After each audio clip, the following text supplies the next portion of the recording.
Bapak, terima kasih Tuhan, Kau sudah menghantar setiap kami boleh ada di tempat ini bersama dengan keluarga, dengan sahabat kami, dengan saudara seiman kami Tuhan.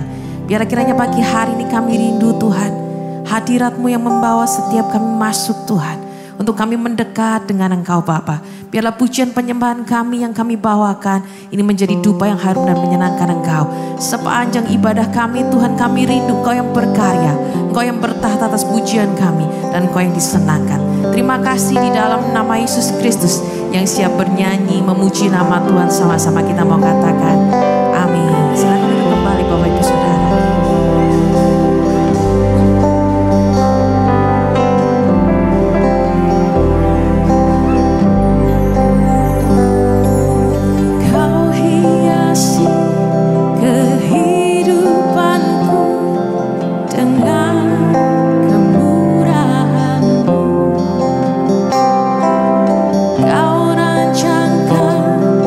Masa depanku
Tuhan sendiri katakan, aku ada. Aku ada.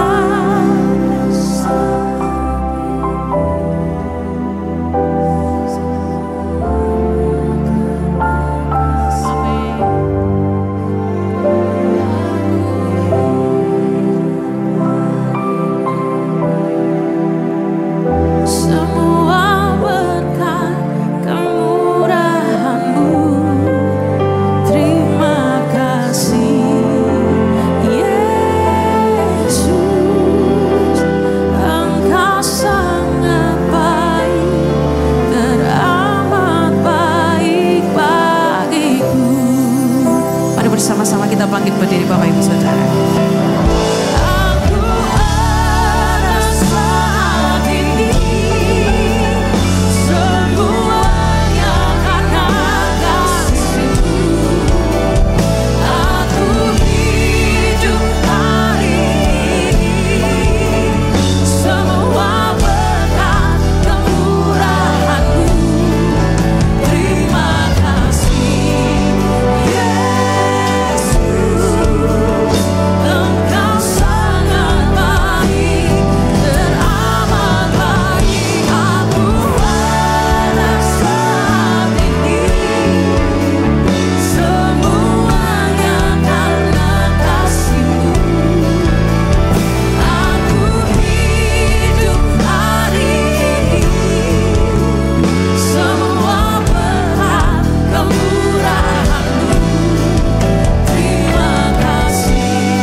kasih Tuhan memberkati kami semua di tempat ini.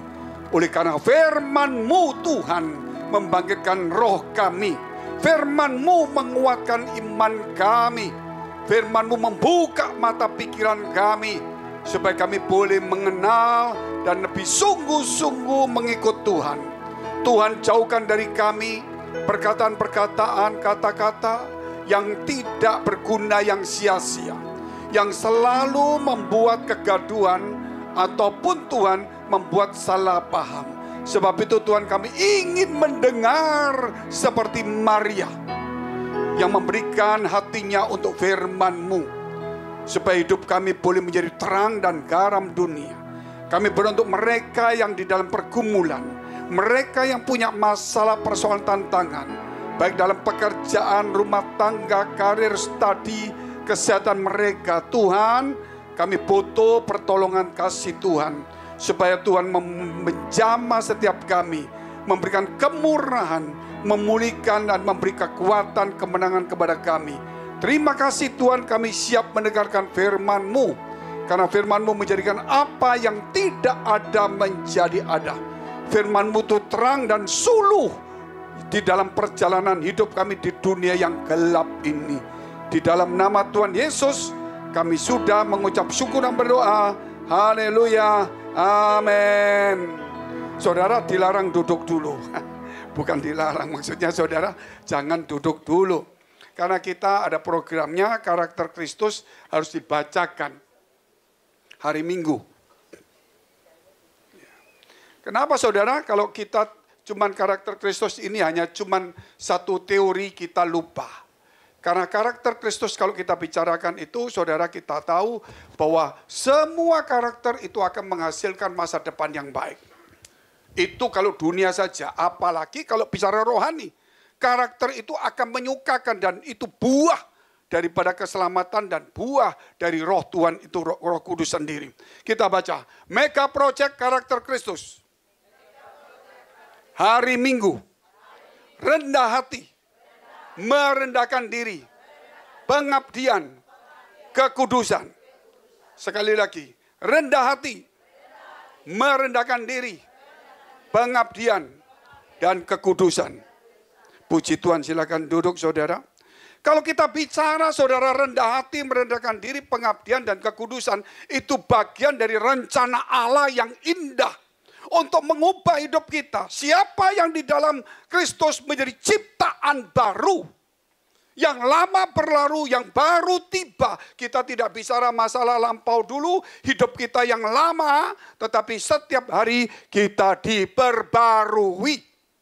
Jadi pikiran-pikiran kita, konsep-konsep kita yang lama, yang dunia harus dirubah semuanya. Termasuk saudara, orang yang mau masuk hidup dalam kekudusan Tuhan, kalau rendah hati tidak bisa. Kalau tidak merendahkan diri tidak bisa. Termasuk saudara Naaman, dia rendah hati mau datang kepada Elisa. Tapi kalau tidak merendahkan diri masuk ke sungai Yordan, tidak mungkin dipulihkan. Jadi jangan hanya datang di gereja, sudah rendah hati melayani, mendengar firman Allah. Tapi kalau tidak merendahkan diri, melakukan firman Allah. Jadi di gereja ngapain saudara? Ya cuma mau mendengar, melakukan apa yang Tuhan beritahu kepada kita. Kenapa? Karena kekudusan ini saudara sudah tidak disukai orang. Orang berkata begini saudara, kekudusan nggak perlu. Karena ketika Tuhan datang kepada kita, dia menguduskan, menyucikan, memuliakan, mengagungkan kita. Betul. Itu tugasnya Tuhan. Sebelum kita menjadi orang percaya, kita adalah pendosa. Dan Tuhan tidak mau saudara bergaul dengan orang yang berdosa. Makanya dia datang, saudara, memberikan pengertian kepada orang itu, hati yang baru, sehingga dia bertobat. Maka semua dosanya diampuni dari hari itu sampai masa lalunya. Bagaimana masa depannya? Roh Kudus akan nuntun dia, supaya dia berbuah. Dan Tuhan tidak suka dengan dosa kejahatan. Di dunia ini tidak mungkin kita lepas dari dosa kejahatan. Tetapi yang pasti jangan menyukai.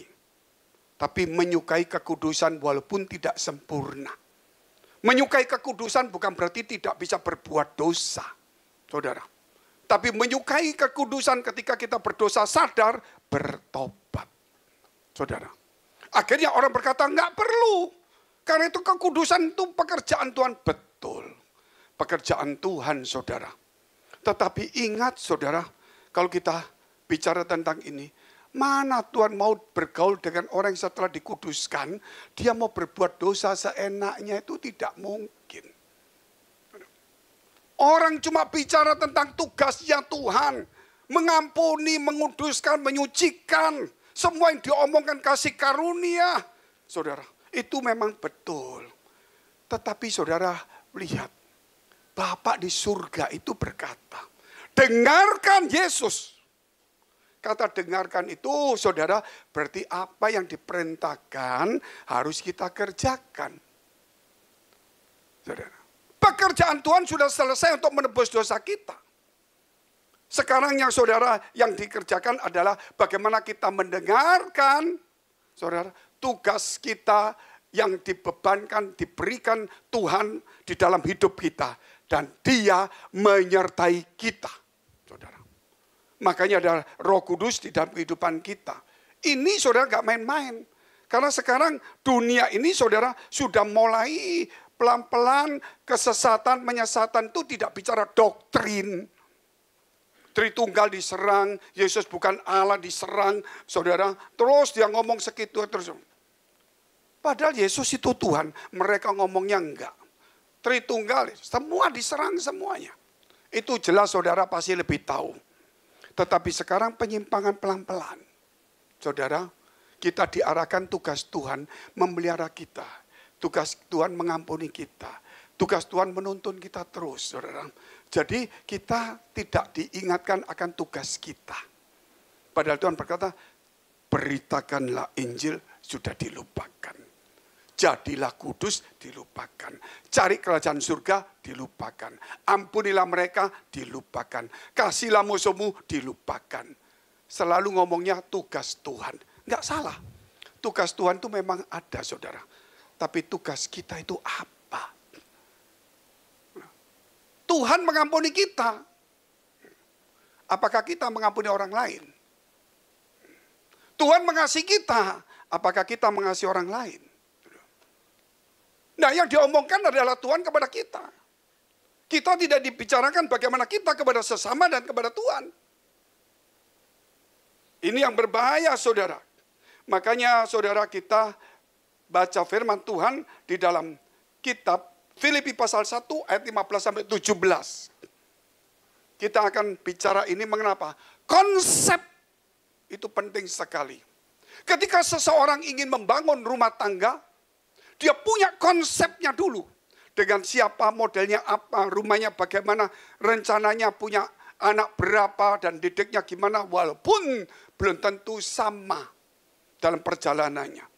Tidak mungkin orang mau menikah, saudara, ketemu orang pokoknya ini cocok, besok apa, pokoknya punya anak, sekolah mana, nggak tahu Tuhan urus, nanti kuliah di mana, Tuhan yang tentukan, saudara. Kerja apa, Tuhan akan tuntun kita, makan apa, Tuhan pelihara kita. Loh, nggak salah, memang, tapi kalau nggak ada tuh usaha gimana? Betul, saudara. Ini yang berbahaya, saudara. Makanya konsep itu penting. Dan itu diperbarui oleh firman Allah. Itu dasar daripada kegerakan kita. Terutama konsep kekristenan. Konsep pelayanan. Saudara, ini saya sudah bicara sudah 5 kali. Mungkin ini yang ke-6 tapi bentuknya beda. Kita bicara tentang pelayanan dulu. Oh, saya melayani. Saudara lihat Marta yang melayani, Maria yang duduk diam di bawah kaki Tuhan. Mana yang lebih utama, mana yang lebih berbahagia? Kata Tuhan, Maria ini telah mengambil bagian yang terbaik. Amin. Tapi orang ada ngomong, nggak perlu firman itu. Saudara, ini berbahaya. Ada banyak pengajaran-pengajaran sekarang dilarikan hal-hal apa yang kita mau sama Tuhan. Saudara, kita lupa tugas kita. Makanya konsep pelayanan, saya mau lihat dulu Filipi ini. Ada orang yang memberitakan Kristus karena dengki. Jangan cuma bilang, oh orang beritakan Injil loh. Buka gereja itu hebat. Karena apa konsepnya dulu. Pemberitaannya nggak ada yang jelek di mimbar. Selalu ngomong firman Allah. Tapi konsep dia melayani apa? Karena iri. Tidak mau kalah dengan orang lain. Dan karena perselisihan. Lu bisa, kenapa gua nggak bisa? Seperti Lot, saudara. Ya sudah, Abraham diberkati, aku sudah kok. Sekarang mau jadi pemimpin di Sodom dan Gomora. Karena perselisihan. Abraham sama Lot, saudara. Itu perselisihan. Sehingga Lot, saudara, mulai meninggalkan Abraham. Perselisihan itu terjadi. Tetapi ada pula yang memberitakan Injil dengan maksud baik. Maksudnya bagus, saudara. Maksudnya bagus, bukan salah. Semua orang ada rencananya bagus. Tetapi saudara lihat, ada juga baik belum tentu benar. Benar itu pasti baik. Baik belum tentu benar. Banyak orang berbuat baik pada kita, hati-hati. Belum tentu dia itu benar. Jadi jangan cuma melihat baiknya. Tapi lihat di balik kebaikan itu apakah kebenaran yang mendasarinya. Gitu. Jadi kalau mau lihat baik, penculik semua itu setan pun di depannya kelihatannya baik. Terus 16. Mereka ini memberitakan Kristus karena kasih. Itu penting. Karena mengasihi. Tugas yang mengasihi. Sebab mereka tahu bahwa aku ada di sini untuk membela Injil. Ada orang memberitakan Injil untuk membela Injil kebenaran itu. Saudara. Ada karena kasih. Maksud baik. Tapi ada yang tidak benar. Jadi jangan cuma melihat pengkhotbahnya, jangan melihat gerejanya. Konsep gerejanya apa? Konsep pelayanannya apa? Oh, aku mau pelayanan supaya diberkati. Aku pelayanan supaya dikenal. Aku pelayanan supaya populer. Sudah. Itu berbahaya. Terus kita lihat. Tetapi yang lain karena kepentingan sendiri. Saudara, bukan kepentingan Kristus. Dan dengan maksud yang tidak ikhlas. Sangkanya dengan demikian mereka memperberat bebanku dalam penjara. Jadi konsepnya apa dulu pelayanan. Saudara, kita sudah dewasa, gereja semua sama, pengkhotbah semua sama, semua baik. Yang kita ngomong baik, kita tidak boleh ngomong jelek. Tapi sekarang kita sudah dewasa. Saudara, konsep pelayanannya apa dulu? Dasarnya apa? Baik, dasarnya kebenaran enggak? Karena iri hati, kepentingan sendiri, karena perselisihan, maksud baik atau benar, saudara. Atau kepentingan sendiri, atau karena mengasihi Allah. Ini harus, tapi kalau kepentingan sendiri, pasti dia bikin yang bagus. Bikin yang bagus. Contohnya, saudara, sesuatu yang kontroversial di dunia, yang membuat heboh, itu diundang di gereja, saudara, padahal belum tentu baik. Ya, supaya apa? Orang ingin tahu, ini ya, beritanya rame nih. Jadi saudara, jadi bukan memberitakan Injil. Jadi ngumpulkan yang heboh-heboh saja, saudara. Tapi bukan memberitakan Injil. Oleh karena itu, saudara, tema kita hari ini, kita bicara berjumpa Tuhan di Gunung Kudus. Ya, konsepnya harus dirubah. Kita sekarang ke gereja itu berjumpa Tuhan di gunung yang kudus. Artinya, saudara, bahwa kalau Gunung Kudus itu kita naik, bukan turun. Ketika seseorang mau naik ke gunung, dia melihat, saudara, dia lihat gunungnya segitu. Itu orang tuh ngapain pelan-pelan, mesti lari dong. Wah, orang itu kok berhenti, harusnya gini. Komentar dari bawah itu gampang. Begitu dia mulai jalan, sudah tidak bisa komentar. Jaga nafas, saudara. Diajak ngomong, jangan ngomong aja, saudara. Apalagi yang sudah mau jantungan, betul, saudara. Setengah mati, loh betul, saudara. Setengah mati. Sampai di tengah jalan kekristenan kita ini, sudah kecapean. Mungkin jenuh, kelelahan. Orang ngomong, gak usah terus, gak apa-apa. Yang penting sudah naik ke gunung, walaupun gak ke puncak. Kita bukan pendeta. Betul gak, saudara? Yang penting sudah di gunungnya Tuhan. Saudara, kalau sudah naik ke gunung, kalau gak sampai ke puncak, saudara salah. Berarti saudara sudah putus asa. Di dalam kekristenan juga sama.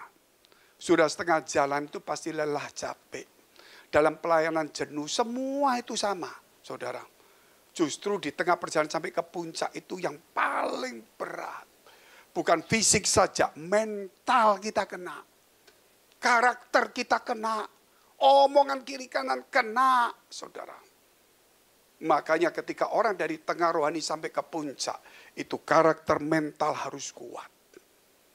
Omongan kiri kanan tidak boleh ada. Yang ada cuma hembusan angin dan matanya tertuju kepada puncak itu. Saudara, sudah tidak ada yang lain. Semua mungkin di tengah jalan sudah gak kuat, di camping di sini aja sudah gak apa-apa. Jangan melihat banyaknya orang. Tapi lihat tujuan kekristenan kita itu apa. Konsep kita mengikut Yesus itu apa. Harus diperbarui mulai hari ini. Mas gak usah rame-rame. Mas gak usah ngotot-ngotot ke gereja. Pokoknya ibadah selesai. Saudara, semua ngomong begitu. Itu mayoritas karena mereka sudah tidak kuat lagi. Saudara, kalau mau dengar omongan seperti itu, kita pasti gugur semua. Tapi dengarkan dia, ini paling penting. Jadi jangan dengarkan kiri kanan. Kalau positif membangun, oke, enggak membangun, dia yang dibangun. Nah, kita mudah saja. Matius 17 ayat 1 sampai dengan 5, 6 hari, kemudian Yesus membawa Petrus, Yakobus dan Yohanes saudaranya. Dan bersama-sama dengan mereka ia naik ke sebuah gunung yang tinggi. Di situ mereka sendiri saja. Sampai di atas. Sendiri saja. Bukan rame-rame. Kalau mau berjumpa dengan Tuhan, itu sedikit yang mau berjumpa. Kalau yang mau mengikut Tuhan itu banyak. Saudara. Yang mau jadi Kristen, mau jadi berkat itu satu, itu semua. Tapi yang mau menjadi berkat itu sedikit. Yang mau mendapat berkat, yang mengejar berkat itu banyak. Dan yang mau menjadi berkat itu Itu, kok diam semua itu? Sedikit, saudara. Sudah sedikit, nggak ngomong tambah sedikit lagi kita ini. Sudah banyak yang sedikit yang ngomong lagi. Ingat saudara, saya cerita ini benar-benar karena kita di akhir zaman, di ujung zaman. Kekristenan sudah mulai ada media, sudah bisa lihat semua yang menarik, yang ganteng, yang tua, yang model begini, model begitu, yang heboh, yang gampang ngomongnya, yang modelnya, semua bisa menarik. Tapi ingat, dengarkan apa kata Yesus, itu jauh lebih penting. Hati-hati dalam kekristenan dirubah. Terus kita lihat ayat 2. Lalu Yesus berubah rupa di depan mata mereka. Kapan Yesus berubah muka di depan mereka? Ketika ada di atas. Ketika rohani saudara di atas, Yesus berubah. Berubah bukan jadi orang lain, bukan. Saudara akan melihat kemuliaan Dia. Mereka masih mengenal Yesus, tapi ada kemuliaan sehingga mereka mulai takut dan berlutut. Banyak orang Kristen tidak takut kepada Tuhan, ya takut-takut biasalah saudara. Tetapi ketika dia naik sampai puncak, dia melihat kemuliaan Allah. Jadi dia takut, tidak berani sombong, tidak mencari-cari kepentingan sendiri di gereja. Mereka sungguh-sungguh melayani dengan kasih. Saudara lihat itu Presiden Amerika. Kalau ngomong dulu, begitu tes kena sedikit gitu dia langsung, kita harus percaya Tuhan. Betul nggak saudara? Mulai bengkak-bengkok. Di atas ada bos. Kenapa? Saudara, dia sudah tahu bahwa dia itu istilahnya itu hidup kembali. Nggak ada lagi dia berani sombong. Hanya 1 detik saja dia mati. Itu kalau nggak gini aja, betul nggak? Itu mungkin Tuhan ngomong, halo, langsung noleh saudara. Bayangin, hanya kata-kata gitu aja loh. Orang kalau nggak ngalami itu bahaya. Terus kita lihat terus, wajahnya percaya seperti matahari dan pakaiannya menjadi putih bersinar seperti terang. 3. Maka nampak kepada mereka Musa dan Elia sedang berbicara dengan dia. Kita akan melihat, kita kalau naik di puncak, kita lihat kemuliaan Allah. Kita tahu apa yang dibicarakan para nabi-nabi dulu. Yaitu tentang kemuliaan kekudusan. Hidup mencari Tuhan. Terus 4. Kata Petrus kepada Yesus, Tuhan, betapa bahagianya kami berada di tempat ini. Tadinya kedinginan, ngapain ke atas gini? Kedinginan, ngantuk. Begitu lihat betapa bahagianya. Saudara dibimbing untuk sungguh-sungguh cari Tuhan. Ngapain Pak? Begitu saudara berjumpa Tuhan, waduh aku bahagia. Jika engkau mau, biarlah kudirikan di sini 3 kemah. 1 untuk engkau, 1 untuk Musa, dan 1 untuk Elia. Apa yang terjadi perubahannya? Mereka kedinginan, ya tidur-tiduran. Begitu lihat kemuliaan Allah, mereka menawarkan diri. Apa yang aku harus kerjakan? Katakan amin dulu saudara. Kalau di tengah-tengah mereka tidak mungkin ngomong apa yang aku kerjakan. Ya, apa yang Tuhan kerjakan bagiku. Betul saudara. Tapi kalau sudah naik di puncak, dia bilang, Tuhan aku buatkan. Nah, itu yang luar biasa. Ada inisiatif, konsepnya berubah. Kekristenan. Terus 5. Dengarkan ini. Dan tiba-tiba, kaget juga saya. Sedang ia berkata-kata, turunlah awan yang terang menaungi mereka. Dan dari dalam awan itu terdengar suara yang berkata, inilah anak yang kukasihi. Kepadanya lah aku berkenan. Itu saudara memberitahu. Ini loh Yesus. Ini loh aku berkenan. Perintahnya apa? Dengarkanlah dia. Amin. Jadi di gereja itu dengarkan Tuhan. Bukan bisikan omongan kiri kanan yang mengacau balaukan. Saudara, membuat kekacauan, kebingungan kita sendiri. Dengarkan Tuhan. Apa tugasnya? Oleh karena itu kita lihat poin pertama, saudara. Ada firman di Gunung Kudus. Poin pertama, ada firman di Gunung Kudus. Kalau saudara tidak naik ke Gunung Kudus, tidak ada firman. Akhirnya nabi sama nabi, pendeta sama pendeta mencuri firman. Karena mereka malas untuk menggali firman Allah. Mereka tidak bergaul dengan Tuhan. Sehingga mereka tidak dapat rema. Sehingga mereka mencari khotbah-khotbah pendeta satu dengan yang satu yang lainnya. Maka saudara lihat, khotbahnya bagus orang ini. Karena dia sudah dengar orang yang khotbah yang sama. Saudara, jadi dia bagus. Nah ini yang berbahaya. Di dalam perjanjian lama dikatakan, Nabi mencuri firman-Nya satu kepada yang lainnya. Kenapa? Mencurinya nggak apa-apa, maksudnya baik. Malas untuk mencari rema dari Tuhan. Malas untuk bergaul menggali firman Allah. Jadi akhirnya dia cuma mau terima yang bagus saja. Jadi bukan dia makan. Karena dia tidak menggali dari Tuhan. Cuma dia dengar khotbah ini bagus, bisa menarik, enak, diambil. Padahal firman Allah ini saudara harus digali dalam hidup dia. Untuk jemaatnya keperluannya apa. Ada firman di gunung Tuhan. Saudara, kita lihat Amsal 13 ayat 13. Siapa meremehkan firman, ia akan menanggung akibatnya. Tetapi siapa taat kepada perintah, dengarkan dia. Perintah berarti ada tugas yang dikerjakan. Akan menerima balasan. Jadi tugas itu harus kita kerjakan. Jangan cuma ngomong tugasnya Tuhan. Oh Tuhan itu suci, Tuhan itu kudus. Nggak usah ngomong tetap kudus. Saudara nggak usah bicara dia kudus, tetap kudus. Saudara nggak ngomong, nggak ngurangi kekudusannya dia. Gitu. Tapi kalau engkau lakukan, berarti kekudusannya ada dalam hidupmu. Itu penting sekali, saudara. Sebab itu banyak orang berkata begini, oh firman sekarang nggak penting. Oh, saudara, ada banyak, ini ada sudah di mana saudara? Di media-media begitu banyak sekali. Ngeri saudara. Bagi orang-orang baru, oh bagus juga betul. Padahal Maria dan Marta itu satu contoh. Saudara. Satu contoh yang luar biasa. Tapi sekarang orang, ya nanti saudara akan lihat pelan-pelan nanti begitu banyak orang sudah meremehkan firman Allah. Enggak usah lakukan yang baik. Enggak usah. Mengasihi musuh itu susah, enggak usah. Berbaik-baik itu orang-orang suci kita, orang biasa, hati-hati saudara. Berarti sudah meremehkan firman Allah. Memang firman itu dilakukan itu susah, tidak mampu kita. Tapi ada roh Tuhan akan memampukan kita. Saudara, kalau secara pribadi tidak mampu kita. Ketika Tuhan lepas kita hilang, tidak mampu lakukan. Ada banyak contoh. Kisah Rasul 17 ayat 11. Perhatikan ayat ini.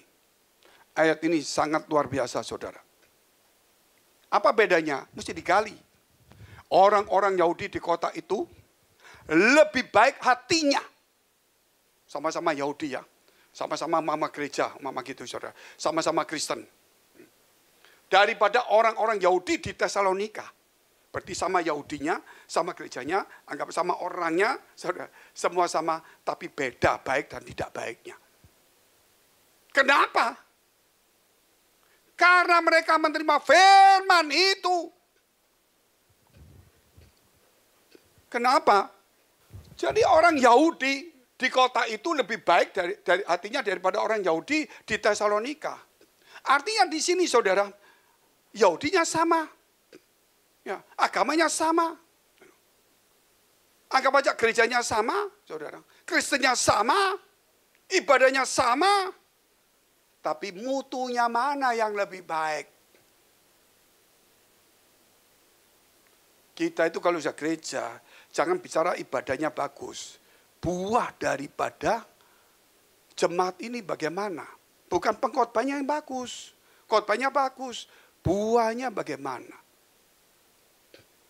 Karena mereka menerima firman itu dengan segala kerelaan hati. Kenapa mereka lebih baik? Karena menerima firman. Mengutamakan firman Allah. Dan setiap hari mereka menyelidiki kitab suci. Merenungkan. Untuk mengetahui apakah semuanya itu benar demikian. Jadi merenungkan firman Allah. Makanya saudara, hai hamba yang malas, kenapa malas? Enggak mau merenungkan firman. Saudara. Makanya ada banyak pengkhotbah sekarang, ini maaf ya banyak pengkhotbah, sekarang Maksudnya apa nggak tahu, mungkin maksud baik juga, kita nggak tahu. Dia 1 bulan cukup 2 materi khotbah, nggak tahu dari mana. Itu dia tidak mau diundang di satu gereja, 3 kali minggu tidak mau dia. 3 bulan 1 kali, 4 bulan 1 kali. Kenapa? 2-3 khotbah itu diputar sama dia di gereja-gereja lain terus. Selama 3. Jadi begitu bangun minggu depan, bangun tidur saudara. Mau khotbah, dia tertawa senyum. Karena khotbahnya sama nanti. Minggu depan dia tidak punya beban lagi. Diundang di mana? Khotbahnya sama. Di persekutuan khotbahnya sama. Tapi kalau sudah jadi gembala, dia harus banyak memberi makan. Tapi kalau gembala tidak memberi makan, ngundang-ngundang, ya saya tidak tahu. Ya itu mungkin ada strategi konsep berbeda. Tapi saudara hari ini harus belajar tentang satu kebenaran hidup itu. Makanya dikatakan, karena mereka menerima firman itu dengan segala kerelaan hati, dan setiap hari mereka menyelidiki kitab suci untuk mengetahui apakah semuanya itu benar demikian. Jadi saudara hari ini kita mesti belajar itu. Harus belajar naik ke gunung Tuhan tidak. Hal yang kedua, ada pengajaran hidup. Di gunung Tuhan ada pengajaran hidup. Yesaya 2 ayat 3. Dan banyak suku bangsa akan pergi serta berkata, mari kita naik ke gunung Tuhan. Ini gak main-main. Ke rumah Allah Yakub, supaya ia mengajar kita tentang jalan-jalannya. Dan supaya kita berjalan menempuhnya. Sebab dari Sion akan keluar pengajaran dan firman Tuhan dari Yerusalem. Artinya kita naik ke gunung Tuhan untuk menerima pengajaran, untuk supaya tahu tentang jalan-jalannya. Dan kalau kita tahu supaya kita berjalan menempuhnya. Bukan cuma tahu, supaya berjalan menempuhnya. Katakan supaya berjalan menempuhnya. 1, 2, 3. Berjalan. Iya. Jadi saudara, supaya berjalan menempuhnya jalan itu. Tidak bisa tidak. Makanya saudara, dalam kehidupan kita, kita perlu skill. Kita perlu fisik yang kuat. Kita perlu sarana. Betul saudara ya? Kita bisa. Tapi karakter itu menentukan. Karakter itu menentukan. Gak main-main saudara. Betul. Saya melihat saudara, ada orang, ini kisah nyata di Olimpiade. Jalan cepat 20 kilo mungkin. Saya lupa, sekitar itulah. Jalan cepat Olimpiade 20 kilo. Jadi kalau jalan cepat ya saudara, ya pokoknya jalan, tidak boleh lari. Lari sama jalan cepat itu beda. Jadi jalan cepat tinggal 3 meter. Tinggal 3 meter, cuman sini situ. Saudara, dia nomor 1 terus. Dia keluarkan benderanya dia, negaranya. Dia angkat gini. Dia sambil jalan cepat, sambil senyum-senyum gini. Saudara, sambil senyum 1 meter kemudian di sampingnya ada orang jalannya lagi. Dia langsung lihat, sudah ketinggalan. Dia langsung taruh 1 meter kemudian dia kalah. Kalau pelayanan, kalau hidup itu harus sampai tuntas dulu. Amin. Jangan di tengah jalan sampai ujung, hampir ujung, kita sudah merasa puas menang. Mental kita, saudara, bukan melihat kita sudah di depan. Mental kita ini harus sampai akhir. Saudara. Jangan cuma melihat, kita sudah di depan, nganggap enteng. Awalnya semangat, awalnya kuat, saudara. Tujuannya jelas, akhirnya sudah, betul, dia buka ini, bajunya dia, tidak tahu dilepet dari mana, saudara, dia buka bendera negaranya. Tinggal 3 meter. Saudara lihat saudara hasilnya itu. Terus dia kibarkan gini sambil jalan cepat juga, sambil senyum, sambil dada-dada. Dada-dada mungkinnya selamat tinggal kejuaraan, ketika tidak juara akhirnya. Betul, setelah gini-gini, dia lihat, sebelahnya ada orang. Dia taruh, dia jalan, sudah ketinggalan. Itu kekristenan kita yang terdepan menjadi terkemudian. Itu saya belajar gini, iya hati-hati. Kita kalau nggak sampai finish, jangan berhenti. Amin. Jangan berhenti. Yang contoh itu istri Lot. Belum sampai di tempat noleh ke belakang. Saudara, jadi tiang garam. Tapi kalau kita mungkin tidak tiang garam, saudara.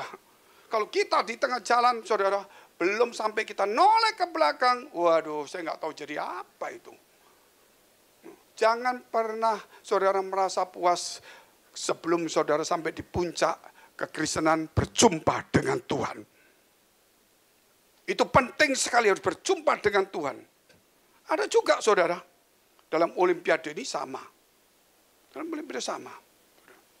Saudara mungkin akan lihat lah itu, berita itu lagi heboh di Olimpiade itu. Lagi heboh. Jadi atlet dari satu negara ini dibikin yang satu prioritas, yang satu tidak. Saya tidak perlu ngomong negaranya. Yang atlet ini untuk tes dopingnya dibikin 21 kali. Jadi sebentar lagi kencing, saudara. Tes, 3 jam lagi datang lagi kencing, lagi dites. Yang lain cuma 2 sampai 6 kali. Hanya untuk menjatuhkan mentalnya. Protes. Protes. Kenapa negara kami ini kok 21 kali ditesnya atletnya? Yang lain cuma 3 sampai 6. Orang yang ngomong gini, harusnya bangga dong. Kalau 21 kali bahkan lebih, saya akan tunjukkan bahwa aku bersih. Saudara, itu permainan kata-kata. Tapi justru waktu dia ngomong gini, bukan mentalnya jatuh. Mereka menjadi juara umum saat itu. Tapi belum selesai, saudara. Sehingga orang terkejut, udah diganggu. Mental itu menentukan, karena mungkin skill kita kuat. Sarana kuat, latihan kita sudah oke. Kalau karakter saudara tidak kuat, setan akan ganggu di tengah jalan itu. Gak masuk akal, ya memang itu pekerjaan setan seperti itu. Untuk mengalahkan seseorang, kalau sudah tidak bisa dikalahkan, mentalnya dipukul. Karakternya yang kena. Kejenuhan, kemalasan, saudara. Mulai muncul, salah paham, sakit hati, muncul.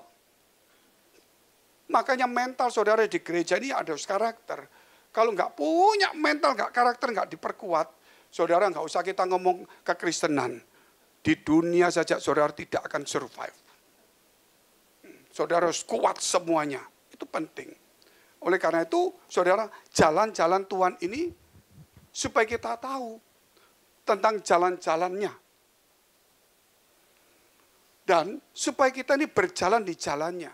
Kalau kita mau berjalan di jalannya, kalau kita tidak punya keuletan, tidak punya ketekunan, tidak punya kesabaran, saudara, mana mungkin kita bisa menang dalam hidup ini? Perlu ketekunan, kesabaran. Kenapa? Karena berkat itu tidak langsung datang satu kali selesai. Saudara, itu terus-terus sampai di ujung itu paling besar. Yaitu begitu kita mati, itu berkat paling besar. Masuk surga tanpa air mata, tanpa penderitaan, tanpa sakit. Tidak membutuhkan lagi berkat-berkat jasmani maupun uang-uang, sudah lupa semua penderitaan. Tapi di tengah jalan saudara, sebelum itu berkat muncul, tapi belum besar. Ingat itu, jadi kita perlu kekuatan kita. Hal yang ketiga, yang terakhir, mengikuti jalan Tuhan dan meneladaninya. Mika 4 ayat 2. Dan banyak suku bangsa akan pergi serta berkata, mari kita naik ke gunung Tuhan, ke rumah Allah Yakub. Ini pengulangan dari kitab Yesaya tadi. Supaya ia mengajar kita tentang jalan-jalannya. Dan supaya kita berjalan menempuhnya. Sebab dari Sion akan keluar pengajaran dan firman Tuhan dari Yerusalem. Saudara, kenapa kita harus jalan ke puncak?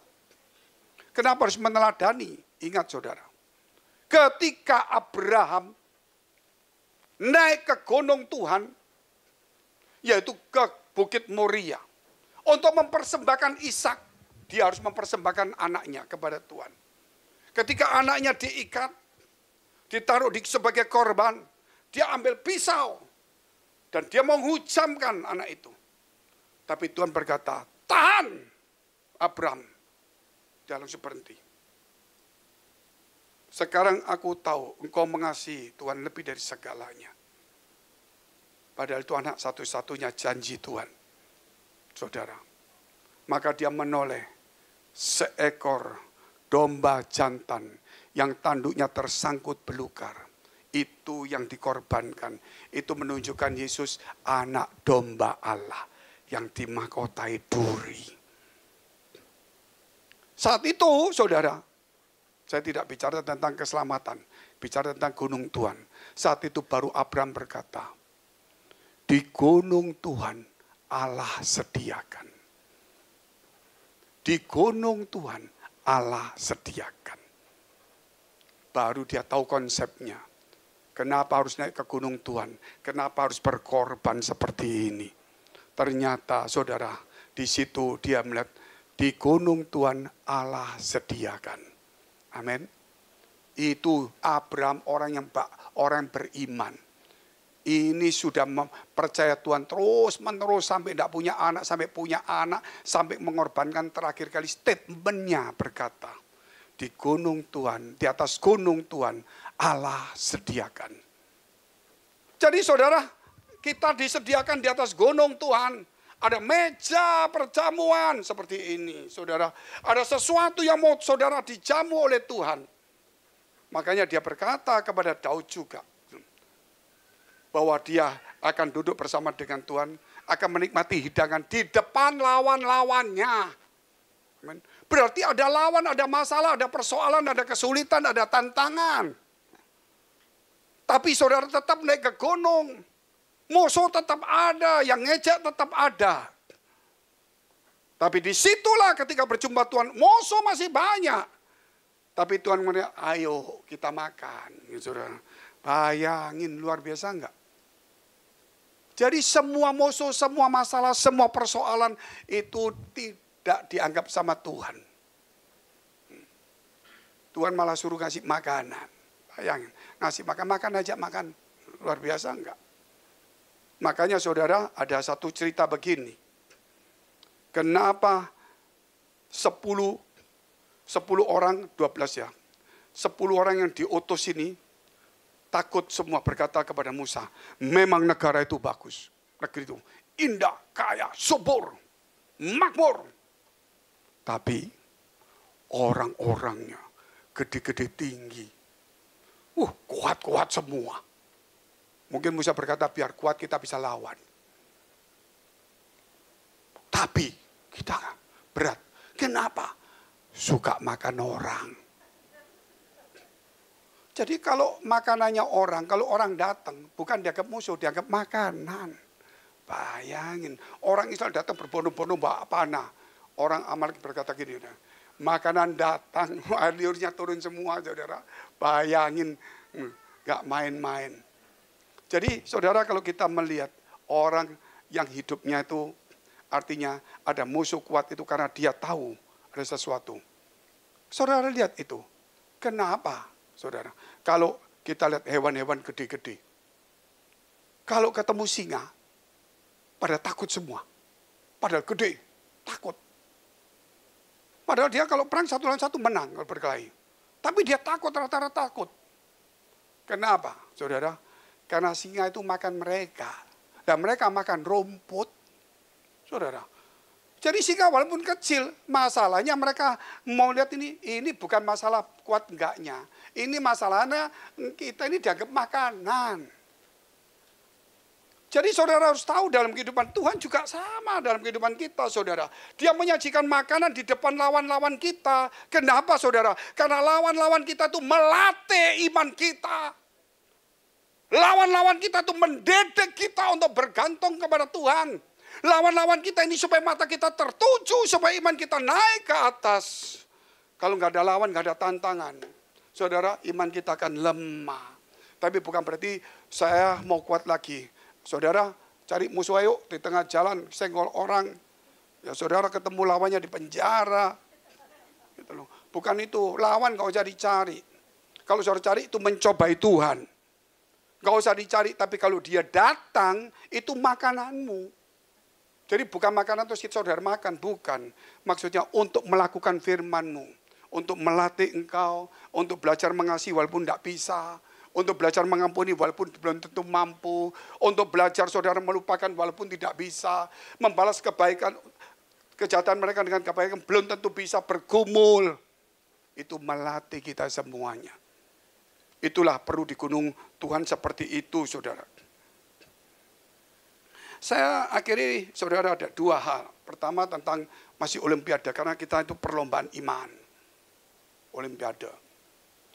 Saya ingat kakak saya. Dia juara Ganevo. Ganevo Asia. Itu lari gawang putra. 100 meter. Lari gawang putra itu, karena dia laki jadi putra.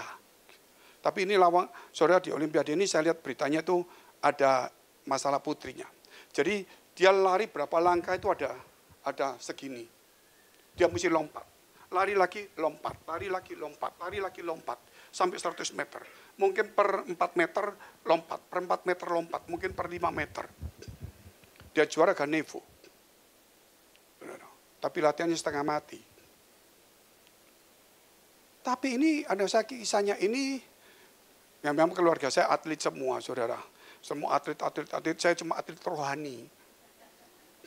Ya ini setengah mati, jadi lari-lari, belum menang, jangan tolak. Nanti saya jadi orang itu lagi bawa bendera, senyum-senyum kalah. Saudara selalu begitu itu apa? Kita belum finish gitu loh. Hati-hati, ini perjuangan masih panjang gitu.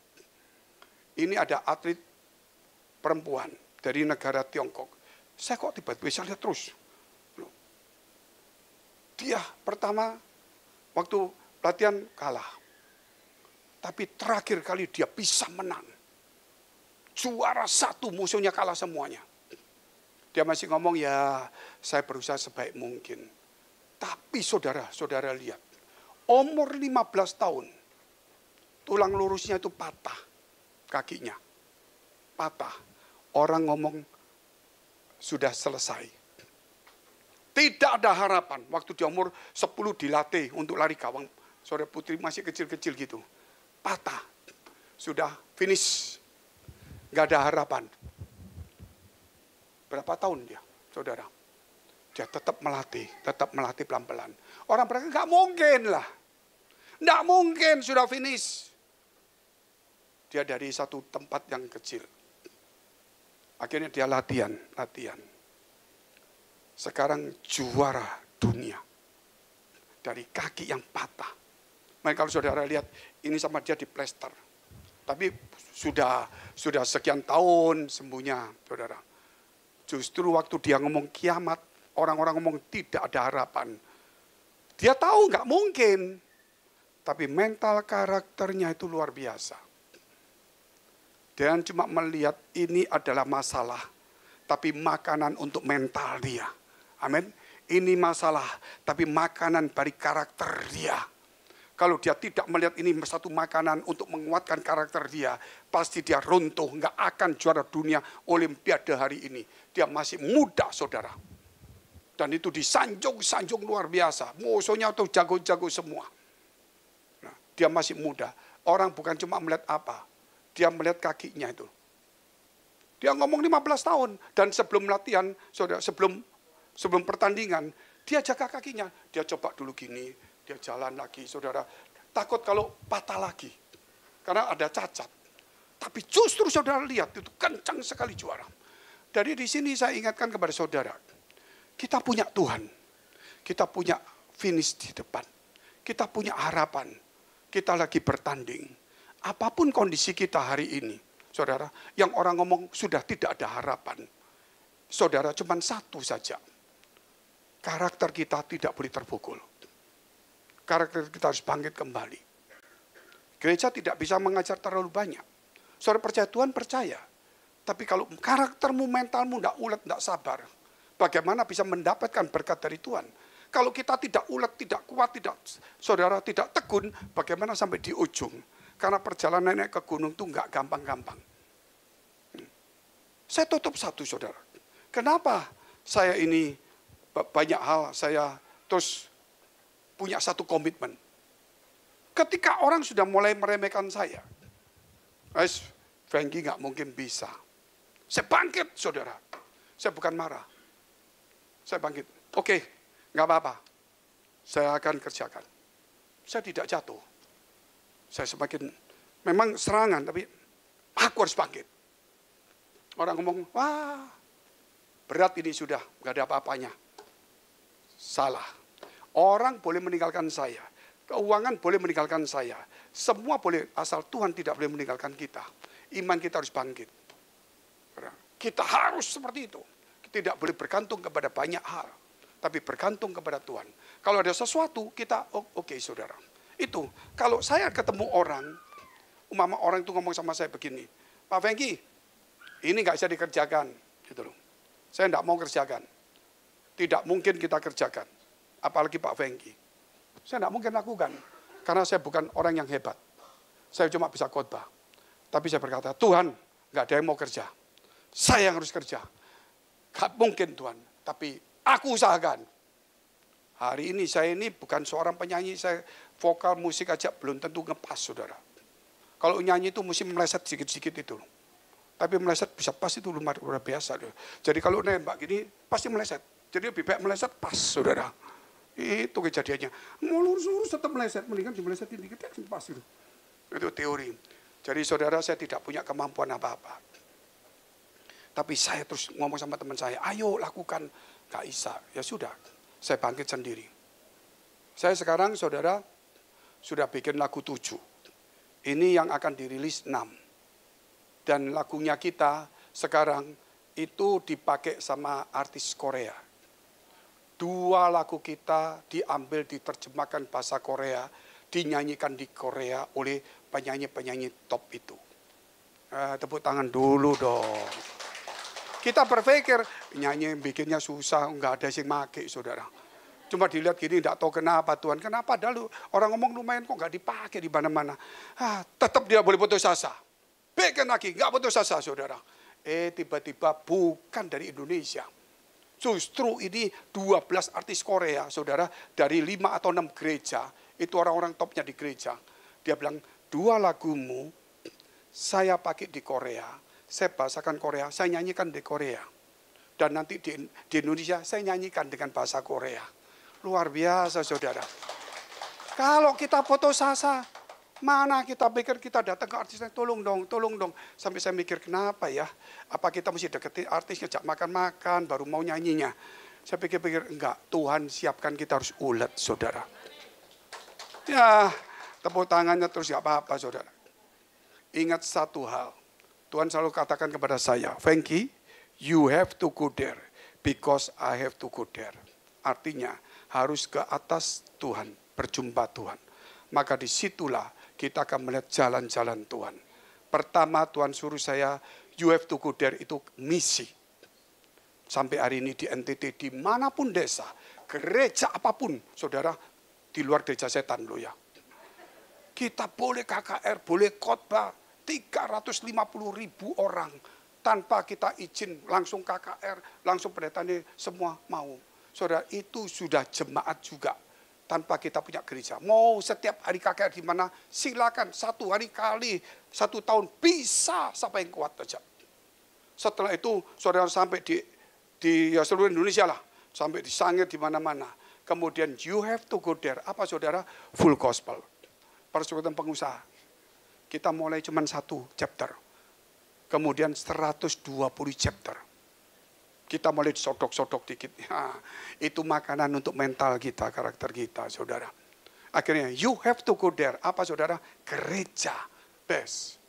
Gereja best, saudara. Lagu, you have to go there. Naik. Apalagi, saudara? Semua you have to go there. Kenapa? Karena Tuhan sedang tunggu kita di puncak itu. Mari kita bagi berdiri, kita mau berdoa. Jangan pernah berhenti di tengah jalan. Saudara, mental karakter kita harus kuat. Apapun yang kita alami, kita masih punya Tuhan. Saudara, kita punya harapan, kita harus naik ke atas. Terima kasih memberkati kami semua di tempat ini. Engkau menyucikan, menguduskan setiap kami, Tuhan. Supaya setiap kami boleh disadarkan kembali konsep kami pelayanan, konsep bergereja, bahkan konsep dalam kehidupan kami. Supaya hari ini kami perbarui. Kami tidak melihat jumlah orang yang banyak yang di tengah-tengah daripada gunung itu. Tapi kami selalu melihat yang di puncak. Hanya sedikit orang yang di puncak. Lebih banyak di bawah. Dan ada banyak juga di tengah-tengah. Tetapi di atas itu sedikit, itu adalah juara-juara. Tuhan, biar kami, skill kami mungkin nggak kuat. Fisik kami mungkin sudah tidak mungkin mampu. Tapi karakter mental kami, Tuhan, kami sampai di ujung. Sampai di garis finish kami tidak mau menoleh ke belakang. Kami ingin terus bersama dengan Tuhan.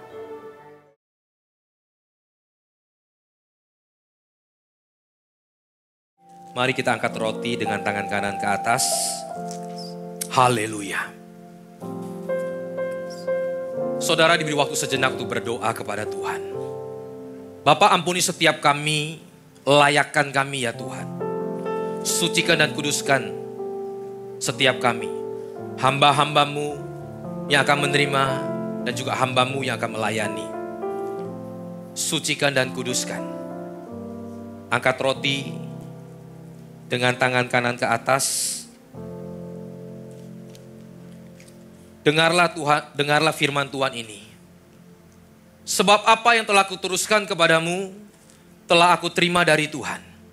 Yaitu bahwa Tuhan Yesus pada malam waktu ia diserahkan, ia mengambil roti dan sesudah itu ia mengucap syukur atasnya. Ia memecah-mecahkannya dan berkata, inilah tubuhku yang diserahkan bagi kamu. Perbuatlah ini menjadi peringatan akan aku. Bukankah roti yang kita pecah-pecahkan adalah persekutuan dengan tubuh Kristus? Amin. Kita makan dalam nama Yesus.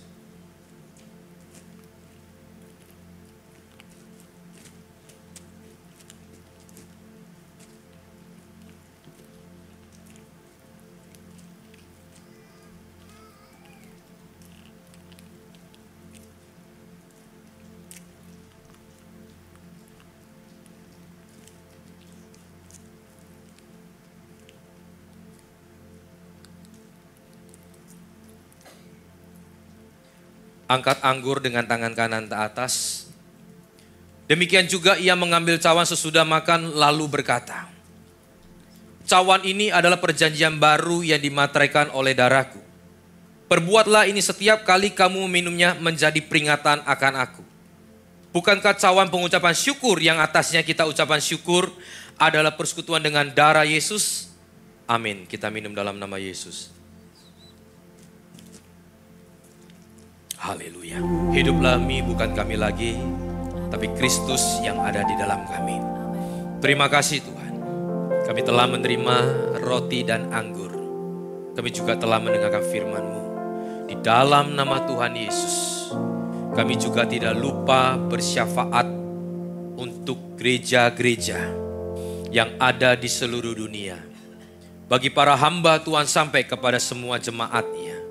Kiranya Tuhan memberkati mereka semua, supaya mereka menjadi berkat dan berdampak. Sehingga gereja di seluruh dunia dipenuhi oleh jemaat yang mencari Tuhan dengan tulus dan takut akan Tuhan. Buat semua hamba Tuhan dan gereja bersatu, rukun dan tidak terpecah-pecah. Supaya dunia percaya bahwa Yesus adalah Tuhan bagi kemuliaan Allah Bapa. Demikian juga untuk gereja di mana kami Engkau percayakan untuk mengembalakannya, yaitu gereja Blessing in the Spirit. Tuhan, kami mau berdoa untuk setiap persembahan dari jemaat-Mu. Kiranya Tuhan Kau menerimanya, baik itu diakonia, pembangunan gereja, perpuluhan. Kiranya Engkau menerima dan membalasnya. Biarlah persembahan ini berkenan kepada Tuhan, sebagaimana persembahan Habel. Tuhan Kau memberikan kemurahan-Mu, balaslah kebaikan dan kerelaan hati jemaat. Jaga dan lindungi mereka. Serta peliharalah mereka beserta keluarga, pekerjaan, studi, kesehatan, bahkan di dalam kerohanian mereka. Mari dekapkan kedua tangan di dada untuk menerima berkat itu pasti. Jikalau Tuhan memberkati, tidak ada satu orang pun yang bisa mampu menahannya. Tapi yang jauh lebih sulit, saat berkat itu kita terima, apakah kita tetap bisa menjadi orang yang rendah hati? murah hati, mengasihi Tuhan dan mengasihi sesama.